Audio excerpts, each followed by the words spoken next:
नमस्कार साथियों, मैं विकास विश्वकर्मा। उम्मीद करता हूँ कि आप लोग अच्छे होंगे। पढ़ाई भी बढ़िया चल रही होगी। ऐसे ही कंटिन्यू अपनी पढ़ाई को जारी रखना है आप सभी को। जैसा कि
वॉइस मुझे पूरा उम्मीद है कि आ रहा होगा। अभी हमने कुछ स्टार्ट नहीं किया हुआ है। हम अभी क्लास को स्टार्ट ही किए। ये आपका हम पढ़ने वाले थे वाक्य। हम सभी क्या पढ़ेंगे? वाक्य पढ़ेंगे। वाक्य में स्पेन और मेरे जुबान के साथ रहना। जिंदगी में कभी भी पश्चाताप आपको नहीं होना पड़ेगा। इतनी बातें की गई। हमारे सामने एक हेडिंग लगा हुआ है। उस हेडिंग का नाम है वाक्य, और वाक्य को बड़े विस्तार से पढ़ना है। स्पेन और जुबान के साथ रहना, समस्याएं कभी भी नहीं आएंगी। साथ ही साथ इस बात का जरूर ख्याल रखें, वाक्य है तो जाहिर सी बात है कहीं ना कहीं कोई परिभाषा रहा होगा। वाक्य है तो कहीं ना कहीं कोई परिभाषा रहा होगा। देखते हैं परिभाषा क्या है। शब्दों का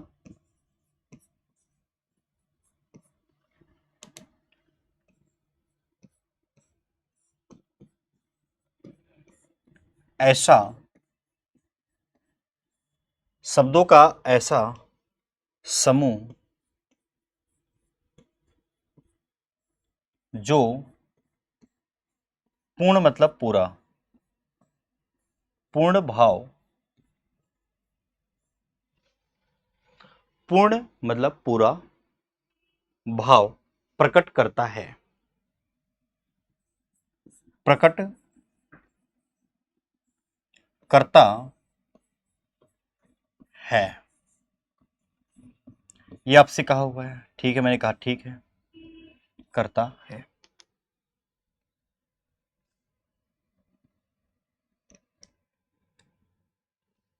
उसे वाक्य कहते हैं। उसे वाक्य कहते हैं। उसे वाक्य कहते हैं।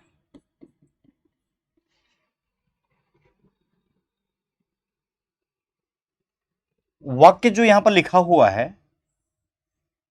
आपके सामने, यह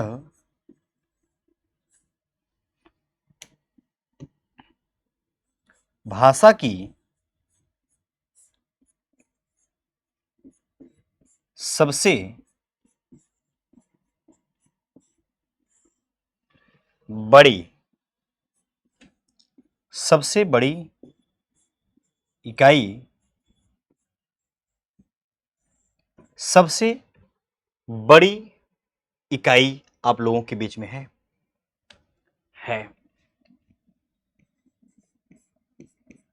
आपने क्या देखा कि शब्दों का ऐसा समूह जो पूर्ण मतलब पूरा भाव प्रकट करता है उसे वाक्य कहते हैं।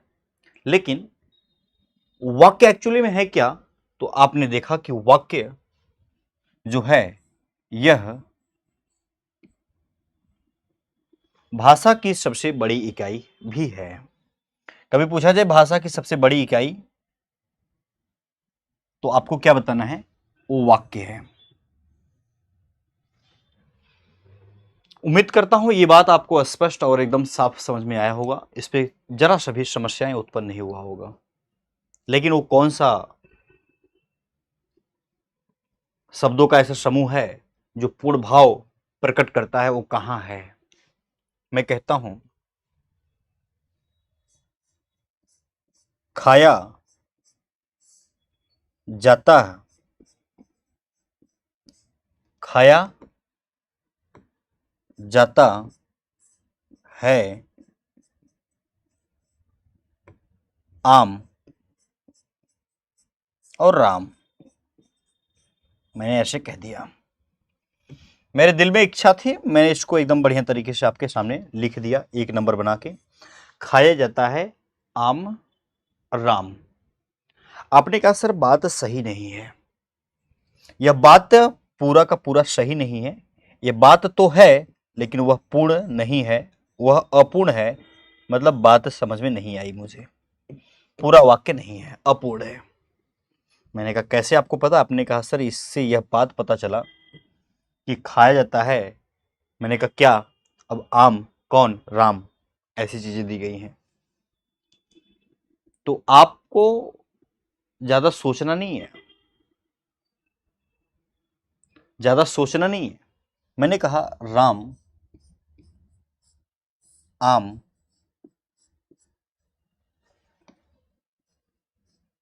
खाता है। राम आम खाता है। राम आम खाता है, ये क्या है लाइन?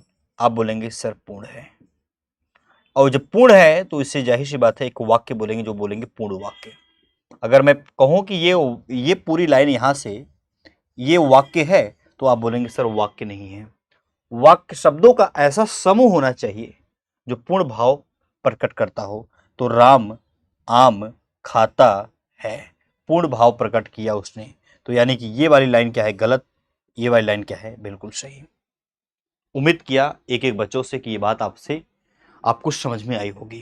राम आम खाता है, राम खा जाता है आम राम, राम खाया जाता है राम। ये उल्टा सीधा लिखा हुआ था। सीधी सीधी बात है। अगर यहां पर खाया जाता है, राम आम खाता है, आम खाता जाता है, ऐसे नहीं बनेगा। अगर इसी लाइन को कहना है तो राम पहले लेना पड़ेगा, आम खाता है, जाता की जरूरत नहीं है।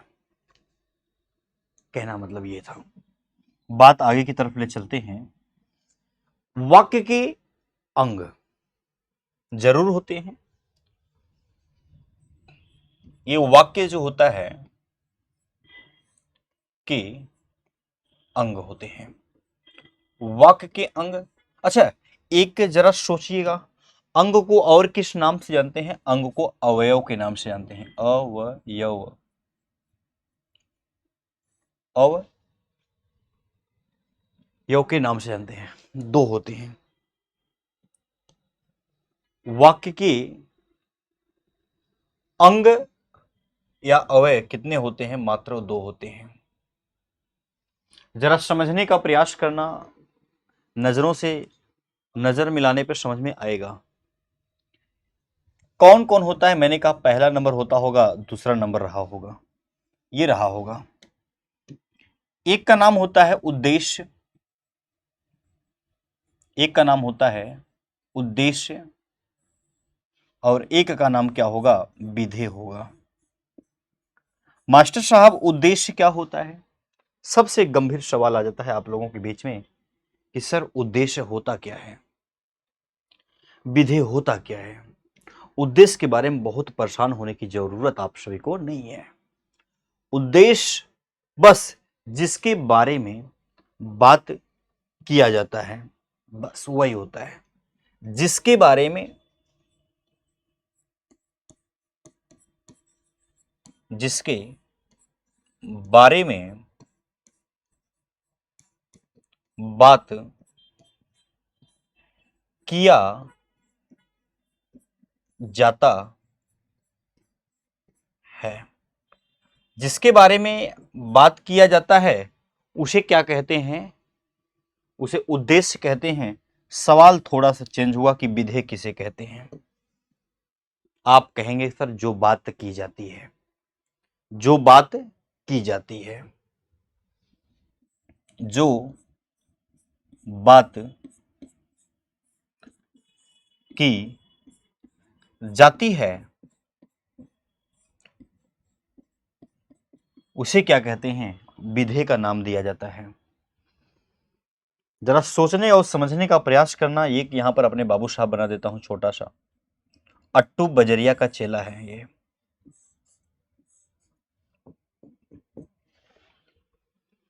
अट्टू बजरिया का क्या है, ये चेला है। अगर मैं कहूं उद्देश्य क्या है तो आपको समझना है जिसके बारे में बात किया जाता है। मैं अगर इसके बारे में बात करूं तो यह क्या कहलाएगा, उद्देश्य। इसी कुछ न कुछ बात रही होगी, उसे क्या कहेंगे, विधेय कहेंगे। उदाहरण के माध्यम समझ में आता है, ज्यादा अच्छे से क्लियर हो पाता है। जैसे मैंने कहा यही अट्टू बजरिया को मैं अगर इसका नाम कुछ देर के लिए भाई राम रख दूं, श्याम रख दूं, मोहन रख दूं, ये नाम हो सकता है अट्टू बजरिया का। ठीक है। मैंने आपसे कहा श्याम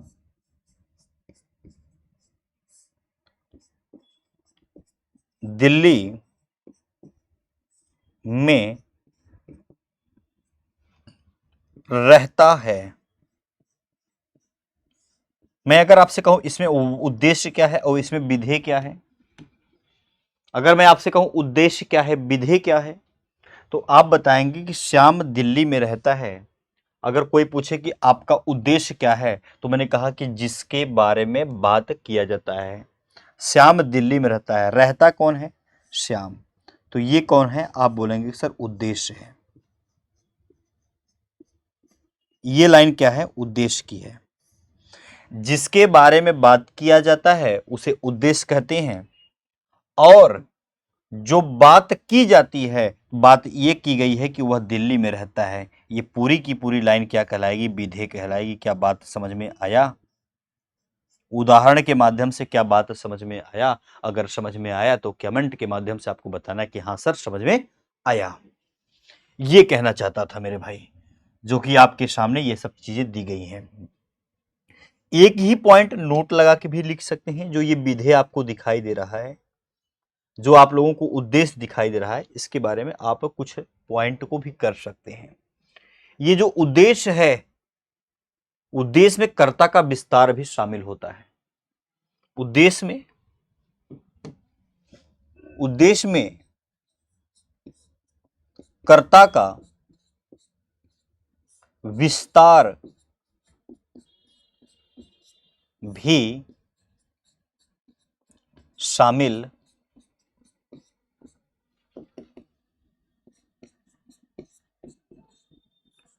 होता है।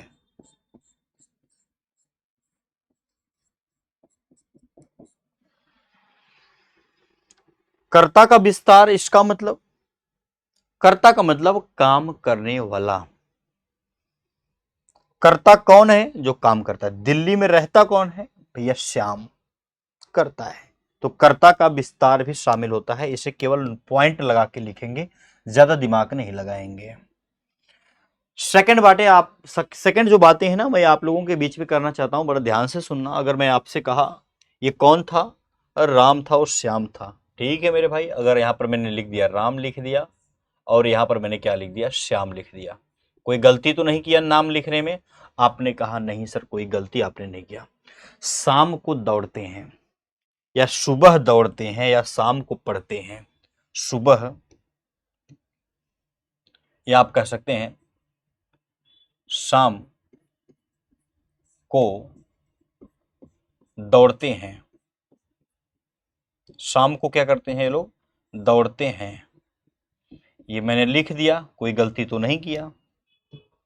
जरा समझिए, अगर मैं कहूं उद्देश्य कौन है तो आप कहेंगे सर हमें नहीं पता है।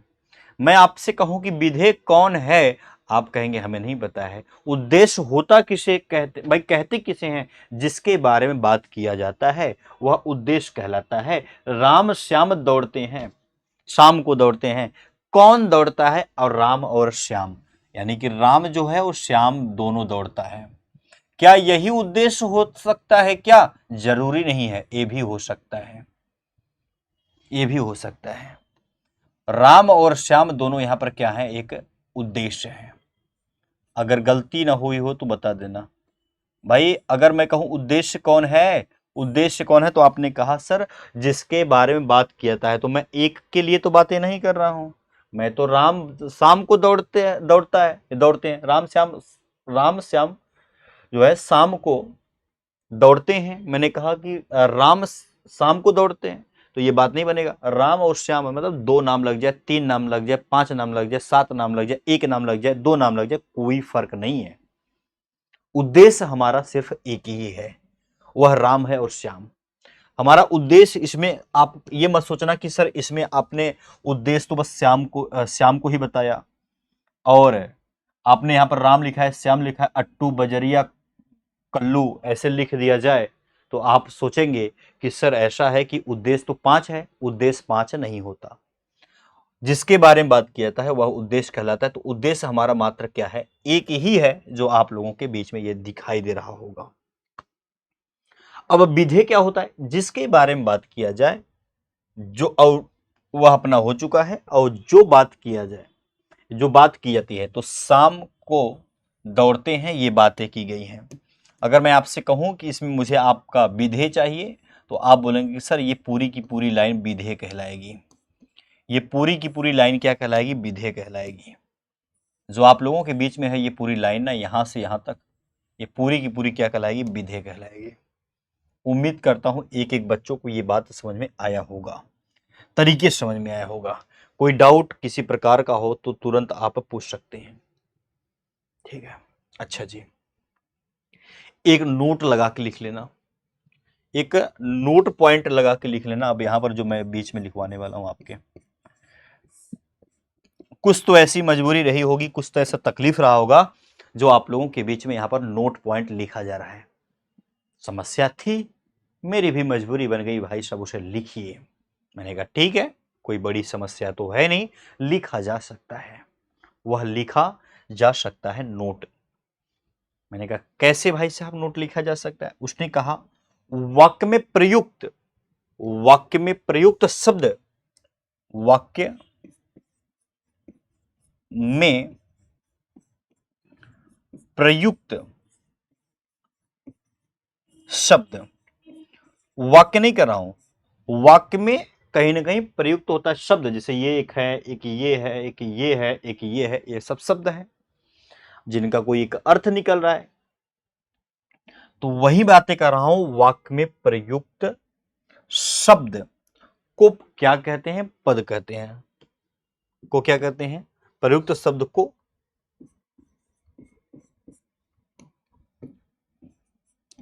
पद कहते हैं, ठीक है? क्या कहते हैं? पद कहते हैं। हाँ, वाक्य कोई भी हो, उसमें प्रयुक्त जो हैं, यूज किए गए हैं शब्द, उनको क्या कहते हैं? पद कहते हैं। सबसे अच्छी बात आप लोगों के बीच में आ गई। मैंने कहा वह सेब खाता है। मैंने आपसे कहा वह सेब खाता है। खाता है तो यह एक प्रकार से क्रिया है, और क्रिया में कौन सी क्रिया है, तो आप बोलेंगे कि सकर्मक है। मैंने कहा बहुत अच्छी बात है, बहुत अच्छी बात है कि यह सकर्मक क्रिया है। एक क्रिया है जिसका नाम क्या है, सकर्मक क्रिया। मैंने कहा अच्छी बात है। सेब आपके बीच में दिया है और यह हो दिया है, ये वह क्या है, आप बोलेंगे सर वह एक प्रकार से सर्व नाम यूज किया गया है। मैंने कहा बहुत अच्छा। सेब फिर क्या है, आपने बोला है एक संज्ञा है, जिस संज्ञा का नाम है, एक संज्ञा है और उस संज्ञा का नाम है जातिवाचक संज्ञा।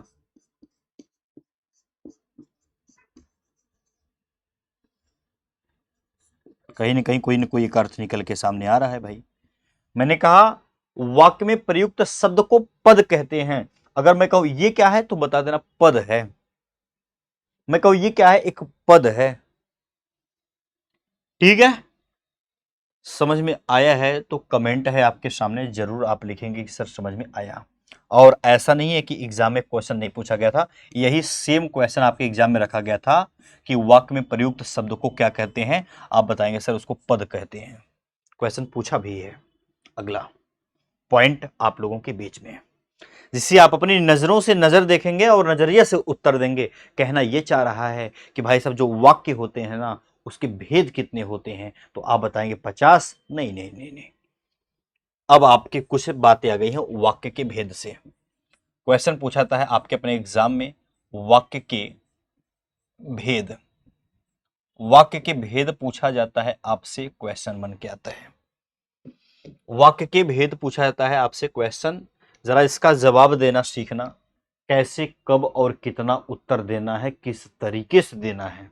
जैसे आपसे कहे, जैसे कि आपसे कहे रचना के आधार पर, अगर यहां पर लग जाए रचना के आधार पर, रचना के आधार पर, रचना के आधार पर वाक्य के कितने भेद होते हैं, तो आपको जो सवाल का जो जवाब देना है वो केवल केवल 3 देना है।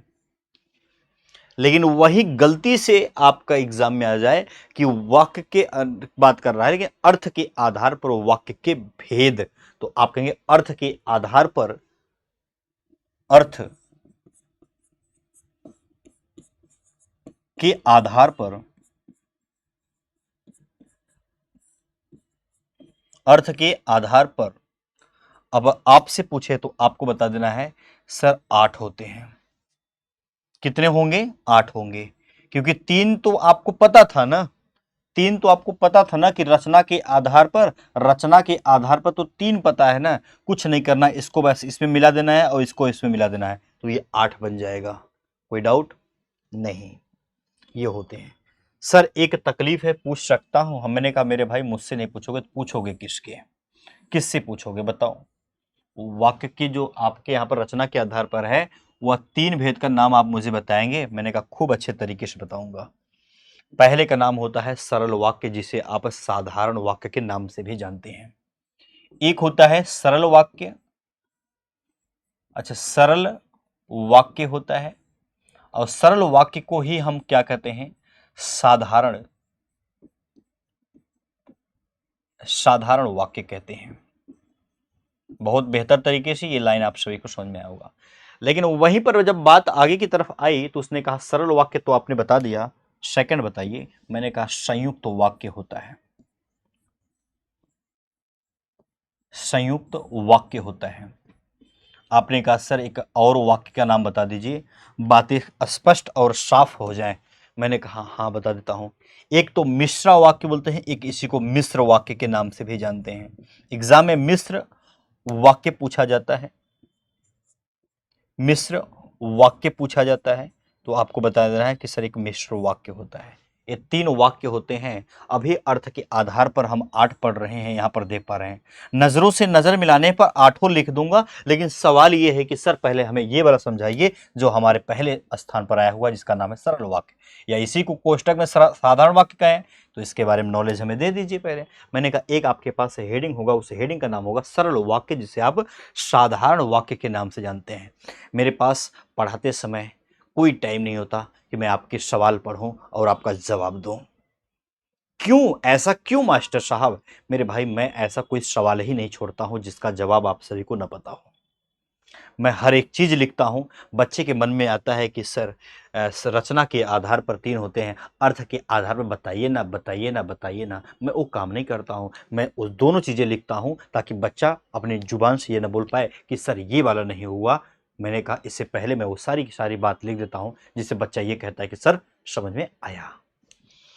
नेक्स्ट, रचना के आधार पर बच्चे के मन में प्रश्न होगा कि सर अगर आप सरल वाक्य छोड़कर संयुक्त वाक्य से चालू कर देंगे तो? मेरे भाई पहले ए बी सी डी आता है, एक्स वाई जेड बाद में आता है, ठीक, उसे लास्ट में पढ़ते हैं।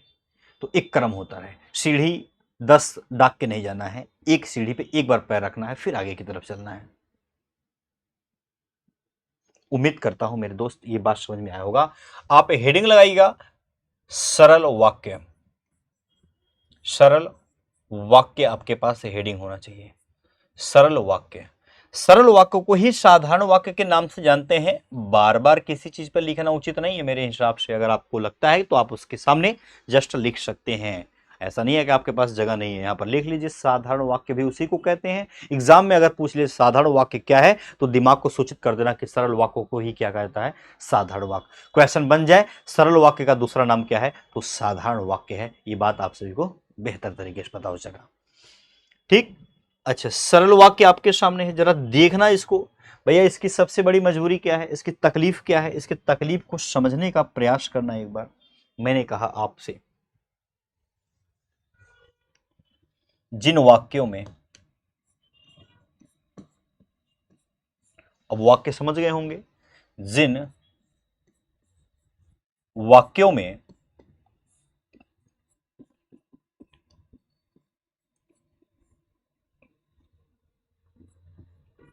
एक ही उद्देश्य,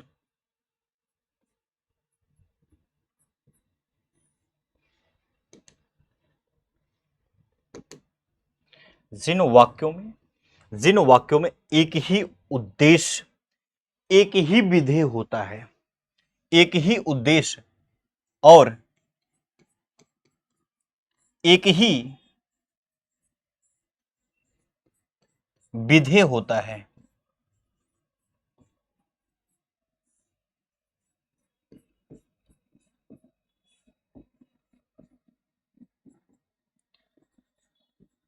उसे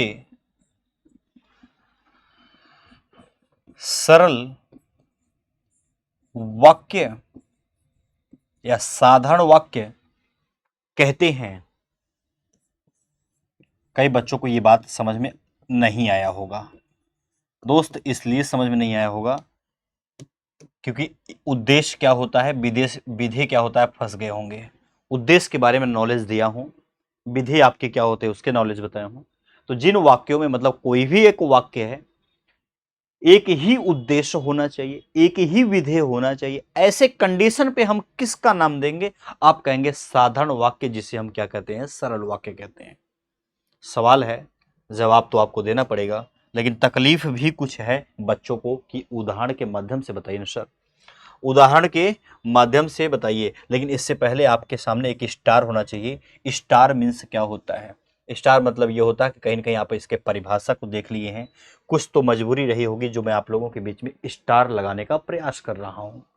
सर वो कौन सी मजबूरी आ गई आपको जो यहाँ पर आप स्टार लगा के हमें समझाना चाहते हैं? मैंने कहा कुछ नई बातें होंगी तभी समझाना चाहता हूं, नहीं तो मेरी ऐसी कोई मजबूरी नहीं थी। आपने कहा सर ऐसा क्या तकलीफ आ गया? इन वाक्यों में एक ही क्रिया होती है, बस ये बात याद रखना। इन वाक्यों में, इन वाक्यों में एक ही क्रिया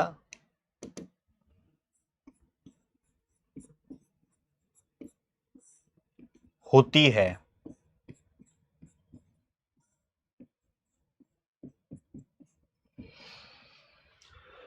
सर अगर 5 क्रिया आ गया तो? मेरे भाई तब वो नहीं होगा ना। सर 3 क्रिया आ गया तो? नहीं होगा ना। जब आपसे स्टार के माध्यम से लिख दिया गया है इन वाक्यों में एक ही क्रिया होती है, तो कुछ तो रही होगी तकलीफ जो मैं आप लोगों के बीच में ये लिखने का प्रयास कर रहा हूं। आप बोलेंगे हाँ सर समझ में आ गया है। आइए सर उदाहरण के माध्यम से देखते हैं कौन सी ऐसी तकलीफ है जो आपको परेशान करता है एग्जाम में। ऐसा कोई उदाहरण रहता है जो एग्जाम में बच्चों को परेशान करता है। मैंने कहा एक बात बताओ, अशोक नाम का एक लड़का है, अशोक मैंने कहा पढ़ता है। क्या मेरी बातें सही हो रही हैं? आप बोलेंगे सर आपने कहा इन वाक्यों में एक ही क्रिया होती है। मैंने कहा अशोक क्रिया है, आपने कहा नहीं पढ़ना क्रिया होता है। एक ही क्रिया है कि 5 क्रिया है? सर एक ही क्रिया है। बहुत अच्छा। जिन वाक्यों में एक ही उद्देश्य, उद्देश्य अशोक कौन है? आप बोलेंगे उद्देश्य। एक ही विधेय होता है, मतलब अगर उद्देश्य नहीं है तो विधेय होगा, विधेय नहीं तो उद्देश्य होगा। विधेय उद्देश्य दोनों हो सकता है। तो आप बोलेंगे कि सर अब समझ में आया, कि अब आपकी बातें समझ में आया कि ऐसे कंडीशन पे ये बातें निकल के आती हैं। उद्देश्य का नाम कौन है? ये विधेय वाला काम ये कर रहा है। तो ये उदाहरण बड़े सटीक तरीके से आपका सटीक हुआ और अपना ये आ गया 1 नंबर। सेकंड उदाहरण की तरफ चलिए, जिसे आप समझने का खुद प्रयास करेंगे बहुत अच्छे तरीके से। क्या ये लाइन समझ में आया? ये लाइन आप सभी को समझ में आया? आप बोलेंगे हाँ सर एकदम बहुत अच्छे तरीके से ये वाली लाइन भी हमें। श्याम किताब, श्याम किताब पढ़ता है। श्याम किताब पढ़ता है। श्याम किताब पढ़ता है। आप बताइए कि उद्देश्य कौन है? आपने कहा उद्देश्य मुझे कैसे पता चलेगा? मैंने कहा थोड़ा बैक चले जाओ, जिसमें साफ तौर पे लिखा हुआ है कि जिसके बारे में बात किया जाता है उद्देश्य कहलाता है। बात तो ये कहा गया है जिसके बारे में बात किया जाता है, तो उद्देश्य कौन है? आपका श्याम। इसी के बारे में बात किया गया है कि किताब पढ़ता है। लेकिन अगर मैं कहूं कि विधेय वाली लाइन कौन सी होगी, तो मेरे भाई यहां से होगी। ये तो मेरी बात विधेय की तरफ ले गया। लेकिन इन वाक्यों में एक ही क्रिया होती है, तो मैंने कहा किताब क्रिया नहीं है, क्रिया तो ये है। ये भी बात समझ में आया कि सर आपका ये लाइन मुझे अब समझ में आया। मैंने कहा ऐसे कंडीशन पे हमारे उदाहरण भी सटीक दिशा में जाते हैं, ऐसा नहीं है कि केवल सटीक दिशा में नहीं जाते हैं। आई बात क्लियर? उम्मीद करता हूं बहुत बेहतर तरीके से समझ में आया होगा। मैंने कहा मोहन नाम लिख देता हूं, और मोहन नाम लिख देता हूं, और पवन नाम का कोई लड़का है। ठीक है, मोहन और पवन नाम का कोई लड़का है, दोनों पढ़ते हैं, दोनों पढ़ते हैं। मैंने ये लाइन लिख दिया, थोड़ा सा कंफ्यूजन होगा आपको। मैं कहूं उद्देश्य कौन है इसमें, उद्देश्य कौन है? तो आपने कहा सर मोहन। मैंने कहा पवन नहीं होगा? आपने कहा सर नहीं। मैंने कहा क्यों, क्यों नहीं होगा? तो आपने कहा सर दिमाग को टेंशन हो गया ना, कि अभी तक देख पा रहा था कि अशोक पढ़ता है, तो अशोक क्या था? उद्देश्य था। लेकिन यहां पर तो 2 नाम दिख गया, इसलिए मेरा दिमाग हिल गया। मोहन और पवन दोनों पढ़ते हैं, अब मैं उद्देश्य किसको बताऊं? मैंने कहा उद्देश्य कहते किसे हैं वो पता है? आपने कहा बहुत अच्छे तरीके से पता है। और आपने कहा हुआ है कि जिसके बारे में बात किया जाता है। जो बात किया गया है, मोहन और पवन दोनों के बारे में बात किया गया है। तो यहां पर आप कहेंगे कि ये दोनों की दोनों लाइन जो है आप लोगों के बीच में, ये भी और ये भी, यह क्या है? आप बोलेंगे सर उद्देश्य है। ये क्या है? आप बोलेंगे सर ये लाइन दोनों दोनों उद्देश्य है। यह दोनों दोनों उद्देश्य है। अब आपका जब ये उद्देश्य हुआ माय डियर, तो ये दोनों पढ़ते हैं, ये क्या रहा होगा? आपने कहा सर ये विधेय रहा होगा। फिर इसमें पढ़ना क्या है? आपने कहा क्रिया। मैंने कहा कैसे पता चला? आपने कहा इन वाक्यों में एक ही क्रिया होती है। 5 क्रिया है? नहीं सर एक ही क्रिया तो है, तो इसलिए ये लाइन विधेय कहलाएगी, वो लाइन उद्देश्य कहलाएगी। और आपको अगर डाउट हुआ होगा अभी तक कि सर उद्देश्य तो पवन और ये पवन और अपना ये मोहन दोनों हो सकता है, मैंने कहा दोनों को दोनों उद्देश्य हैं। शब्दों की संख्या से कोई लेना देना नहीं होता। यहां पर आप आगे लिख लीजिए कि भाई शब्दों की संख्या से कोई लेना देना नहीं है, शब्दों की संख्या से कोई मतलब नहीं है, उद्देश्य को कोई मतलब ही नहीं होता। आप यहां पर लिख सकते हैं कि शब्दों की संख्या से कोई मतलब उद्देश्य नहीं है, या उद्देश्य एक ही है। उद्देश्य उद्देश्य एक ही है। उद्देश्य क्या है? एक ही है। 5 उद्देश्य अगर मैं पूछूं कि कितना है, तो उद्देश्य 2 मत बता देना। अगर मैं कहूं उद्देश्य कौन है, तो आप कह देना उद्देश्य 2 है। उद्देश्य 2 नहीं होता, उद्देश्य एक ही होता है। मोहन है, पवन है, ये नामों की संख्या से कोई लेना देना नहीं है। नामों की संख्या से कोई लेना देना नहीं है, ऐसे साफ साफ लिख लो। नामों की संख्या से कोई लेना देना नहीं है। उद्देश्य अगर मैं पूछूं तो बता देना एक ही है। अब वो कौन है? मोहन और पवन दोनों उद्देश्य हैं। चलिए, बात समझ में आई होगी। ये बात आप सभी को समझ में आई होगी। उम्मीद करता हूं मेरे भाई ये सब बात आपको बहुत बेहतर तरीके से समझ में आई होगी। अब जरा एक उदाहरण और लिखता हूं। गीता ने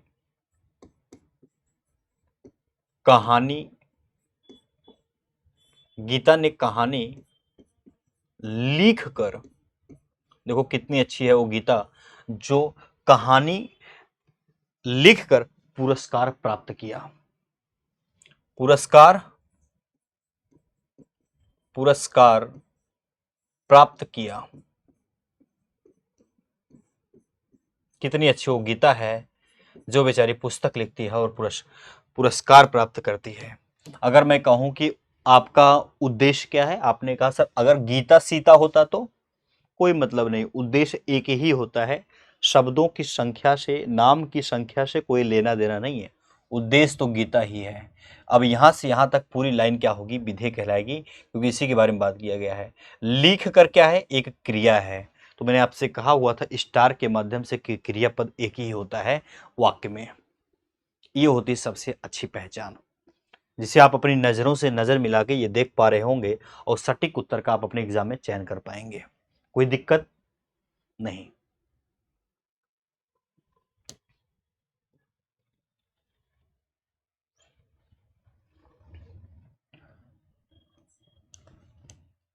ये आप मुझे बताएंगे। और चलिए अब हम स्टार्ट करते हैं संयुक्त वाक्य अपना।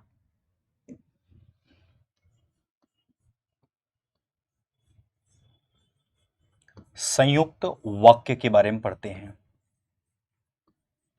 हम पढ़ते हैं संयुक्त वाक्य के बारे में। ठीक है, संयुक्त वाक्य के बारे में पढ़ते हैं, थोड़ा सा इस पे नॉलेज लेंगे कि चीजें कहां तक सही हैं। संयुक्त वाक्य जो होता है यह वाक्य के भेद होते हैं रचना के आधार पर, और यह भाग में भी कौन सा निकल के आता है? सेकंड भाग होता है, क्योंकि प्रथम भाग जो था वह सरल वाक्य था। क्या किसी बच्चे को कोई तकलीफ? हाँ, एक तकलीफ रहा होगा कि मास्टर साहब ये बता दो कि पीडीएफ मिलता कहाँ है। एप्लीकेशन में जाओगे, वहां पर ये पीडीएफ पड़ा रहेगा।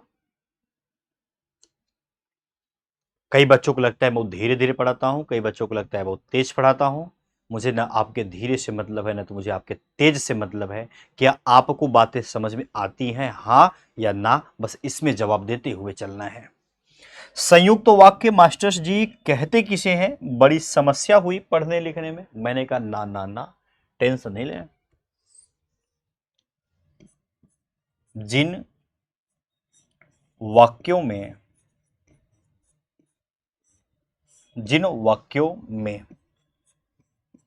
दो या दो से अधिक जिन वाक्यों में दो या दो से अधिक वाक्यांश जुड़े होते हैं। वाक्यांश वाक्यांश वाक्य का अंश वाक्यांश है। वाक्यांश जुड़े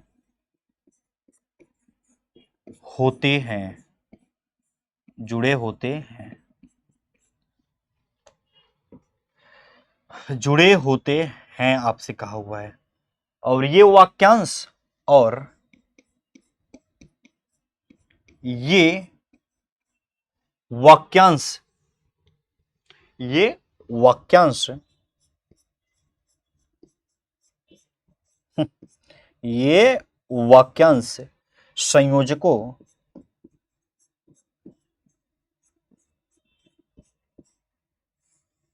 ये वाक्यांश संयोजकों आपके सामने लिखा है से जुड़े हों, संयोजकों से जुड़े हों। कहने का मतलब आप समझ पा रहे होंगे, अगर नहीं समझ में आ रहा हो तो और अच्छी बात है, समझो। संयुक्त वाक्य ये कह रहा है कि जिन वाक्यों में दो या दो से अधिक वाक्यांश, मतलब एक सरल वाक्य हो सकता है, दूसरा भी हो सकता है, एक कोई वाक्य इधर है, कोई अगली तरफ और आगे है, यही वाक्यांश है। जिन वाक्यों में दो या दो से अधिक वाक्यांश, मतलब एक वाक्यांश इधर है, एक वाक्यांश इधर है, यही मतलब है। ठीक है, वाक्यांश जुड़े होते हैं और ये वाक्यांश संयोजकों से जुड़े होते हो, ये वाक्यांश संयोजकों से जुड़े हो, ऐसी चीजें क्या कहलाती हैं? संयुक्त वाक्य। ऐसी चीजें क्या कहलाती हैं? संयुक्त वाक्य। अच्छा मास्टर साहब, वो संयोजक कौन कौन सा है, जरा अपनी नजरों से नजर मिलाने पे मुझे दिखाएंगे? मैंने कहा हाँ दिखाऊंगा। कौन कौन देखने को मिलेगा? कौन कौन दिखेगा ये मैं आपको जरूर दिखाऊंगा। लेकिन पहले मास्टर जी एक उदाहरण ले लीजिए। आप बोलेंगे क्या? मैंने कहा मोहन खाना खाया और सो गया। मोहन खाना खाया और सो गया। आपने कहा कि सर जिन वाक्यों में दो या दो से अधिक वाक्यांश जुड़े होते हैं, मैंने कहा मोहन खाना खाया और सो गया, जुड़े तो हैं।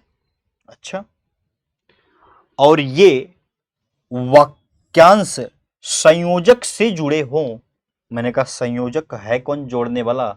आपने कहा सर ये वाला है जोड़ने वाला, ये है संयोजक। ये है वो संयोजक जो किन्हीं दो वाक्यांशों को जोड़ने का काम कर रहा है। सबसे बड़ी विशेषता आप लोगों के बीच में यह है कि एक लाइन हटाने पर दूसरे पर कोई प्रभाव नहीं पड़ता है। सो गया तो सो गया। दूसरी बात, दूसरी लाइन हटाने पर पहली लाइन पर कोई प्रभाव नहीं पड़ता। मोहन खाना खाया, कोई प्रभाव पड़ा नहीं।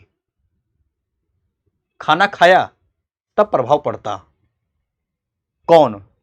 दिल में इच्छा रहती जानने का। लेकिन ऐसा नहीं है। आपसे कहा हुआ है कि एक, आप अपने कॉपी में भी लिख सकते हैं, एक लाइन हटाने पर दूसरे पर कोई प्रभाव नहीं पड़ता है। ये वाक्यांश होते हैं, वाक्यांश में फर्क नहीं पड़ता। हाँ, जरूर आप लोगों के बीच में संयोजक होते हैं जो और वहां पर लगा है, तो कुछ संयोजक ऐसे ही पाए जाएंगे जिसे हमें समझना बेहद जरूरी होता है। जैसे मैंने आपसे कहा, संयोजक जो आपको यहां पर दिखाई दे रहा है, इसमें क्या क्या पाया जाता है? जैसे और पाया जाता है, और होता है, तथा होता है, एवं होता है, या होगा, अथवा होता है, अथवा होता है, इसलिए होता है,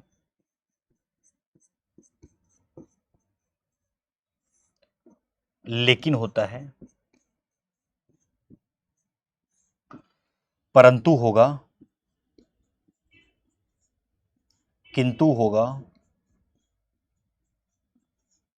ये किंतु भी आपके आते हैं। अथ, अतः होता है, अतः होता है, अतः ये भी आपके आ जाते हैं। और लेकिन की बातें हो चुकी हैं, परंतु की बातें और अथवा लेकिन की बातें सब तथा ये भी हो चुका है। और आप लोगों के बीच में या भी दे दिया गया है।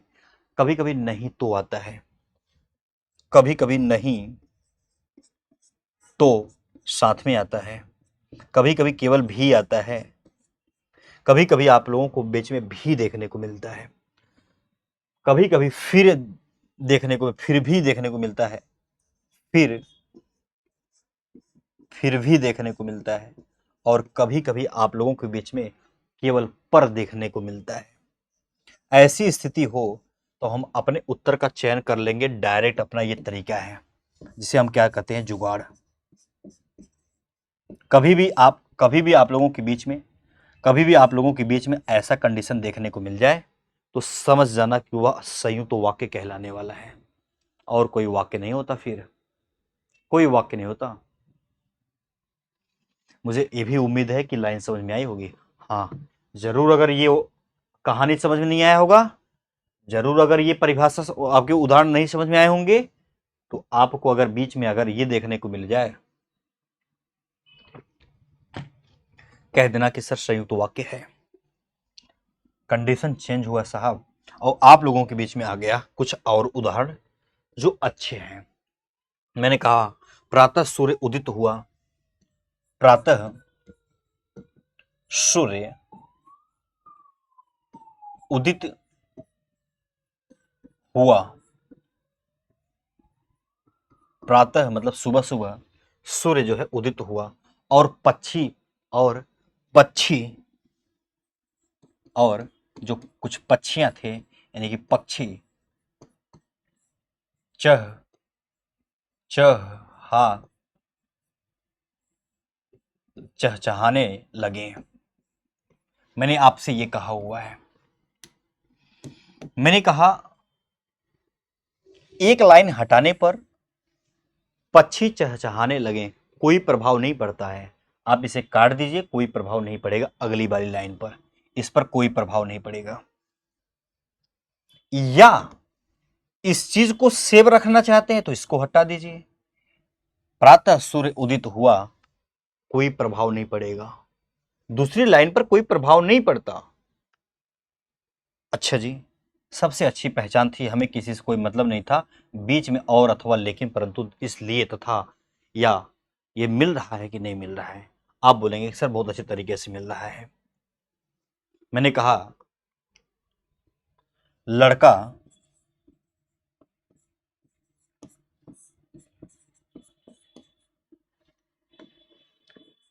बीमार था, इस लिए लड़का बीमार था इसलिए वह अस्पताल गया, इसलिए वह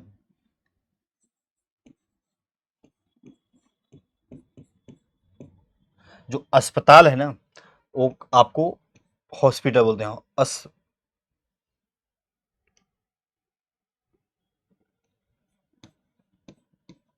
अस्पताल गया। ये आपके सामने लिखा हुआ है। आपने कहा सर कैसे बात बनेगी, मैंने कहा बात बन जाएगी। लड़का बीमार था, वह अस्पताल गया, चाहे इसको हटा दो चाहे इसको हटा दो, कोई प्रभाव किसी पर नहीं पड़ता। बीच में जरूर चेक करना चाहिए कि आपको ये वाली लाइन मिल रही है कि नहीं मिल रही है। आपने कहा नजरों से नजर मिलाने पर इसलिए से भी मोहब्बत हो रहा है, मैंने कहा फिर राइट ऑप्शन। एक बच्चा कहा कि सर हाँ, एक बच्चे का कहना था कि लड़का आया,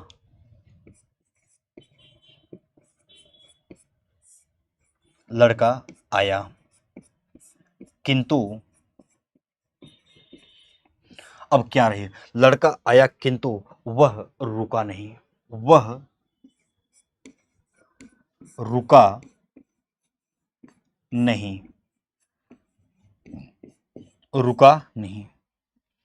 जरा समझने का प्रयास करना कि लड़का आया किंतु वह रुका नहीं, किंतु मिला। आप बोलेंगे सर बहुत बेहतर तरीके से मिला, बहुत बेहतर तरीके से मिला। बहुत अच्छा लगा कि आपको ये बात समझ में आया, कम से कम ये कम से कम बात तो समझ में आया। अगर मैं आपसे कहूं आप चाय आप चाय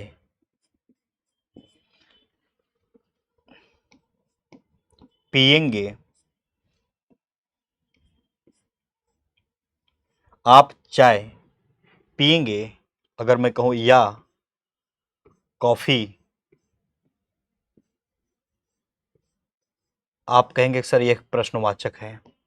प्रश्नवाचक था जरूर, लेकिन बीच में हमें वो चीजें मिल गई जिससे हमारा काम चलता है ना। अगर ये बात क्लियर हुई होगी तो आपको हाँ कहना है, अगर नहीं क्लियर है तो तुरंत ना कह देना है। कुछ और भी बातें समझाऊं, देखिएगा। मजदूर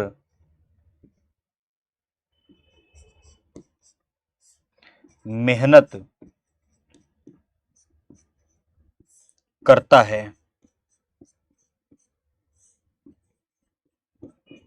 मजदूर मेहनत करता है, ये लिख दिया हूं। मजदूर मेहनत करता है, ये लाइन लिखा हुआ है आपके सामने। किंतु किंतु उसके लाभ से वंचित रहता है।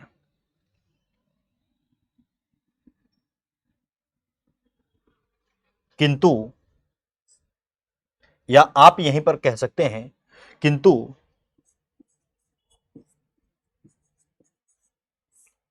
वह लाभ से वंचित रहता है।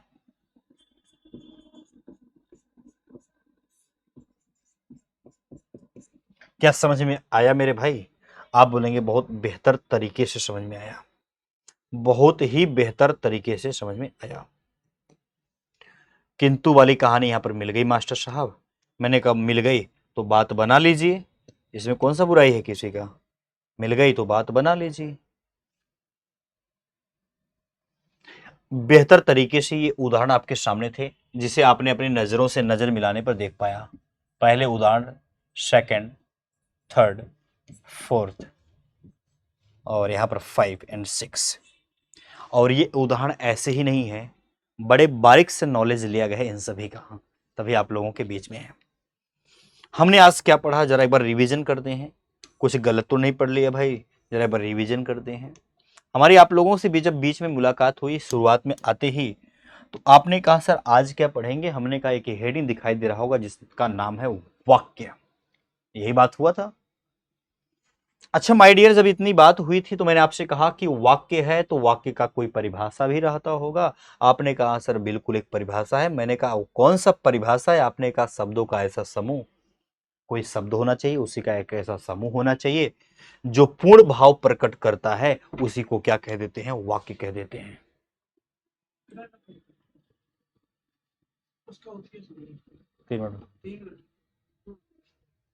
तो आप यहां पर देखें, यह भाषा की सबसे छोटी इकाई है। मैंने कहा वाक्य भाषा की सबसे छोटी इकाई है। ये वाक्य अपूर्ण था, हमें पूर्ण बनाना था, जिसकी वजह से लिखा हुआ था। वाक्य के अंग अवयव या अंग होते हैं, जिसे आप नजरों से दो देख पा रहे होंगे। उद्देश्य होता है जिसके बारे में बात किया जाता है, कोई भी हो सकता है। विधेय जो बात की जाती है, श्याम दिल्ली में रहता है। आपने देखा उद्देश्य कौन है, विधेय कौन है। राम और श्याम दोनों आ गया है, लेकिन आपका उद्देश्य तो एक ही है। अब वो बातें आई तो इंपॉर्टेंट पे भी आई। वाक्य में प्रयुक्त शब्द को पद कहते हैं, ये एग्जाम में पूछा गया है। और ये जो आपको एक एक पद दिखाई दे रहा होगा, सब के सब एक एक दूसरे से दिखाई दे रहे होंगे, ये सब के सब क्या हैं। आप बोलेंगे कि सर कहीं ना कहीं पद है। और कौन सा किसका पद है उसके बारे में नॉलेज है। रचना के आधार पर हमने कितना भेद देखा, यहां पर 3 देखा। सरल वाक्य को बड़े ही साधारण वाक्य के रूप में पढ़ा, संयुक्त वाक्य की नंबर आई उसे भी पढ़ा, मिश्र वाक्य हमारा रह गया है, और हम इसे नेक्स्ट वाली क्लास में जरूर पढ़ेंगे। और यहाँ पर अर्थ के आधार पर 8 8 8 होते हैं। अब आठों पे भी विचार किया जाएगा, लेकिन बात यह है कि सरल वाक्य क्या होता है। जिन वाक्यों में एक ही उद्देश्य और एक ही विधेय हो उसे क्या कहेंगे, सरल वाक्य। जिन वाक्यों में एक ही आपका क्रिया होती है, आपको पता है, वही अपना सरल होता है। ये सभी उदाहरण आपके सामने दिए गए हैं। एक बात कही गई है कि अगर 2 नाम आ जाए, उद्देश्य एक ही है, नाम की संख्या से कोई लेना देना है ही नहीं, उद्देश्य सिर्फ एक है। अच्छा जी, गीता ने आपका लिखकर पुरस्कार प्राप्त किया। मैंने कहा संयुक्त क्रिया, जिन वाक्यों में 2 या 2 से अधिक वाक्यांश जुड़े होते हैं, और ये वाक्यांश संयोजकों से जुड़े थे। संयोजक है कौन सा, ये मैं अपने जुगाड़ के माध्यम से नजर और दौड़ाने पे देख पा रहा हूं। हमारा ये जुगाड़ है जिसे आप कह पा रहे हैं, ये वो चीजें हैं जो बीच में दिखाई देंगे। नजरों से नजर मिलाएंगे साहब, ये आपको पक्का दिखेगा। आज के लिए इतना ही, मुलाकात करते हैं फिर से दूसरी वाली क्लास में। नमस्कार, जय हिंद।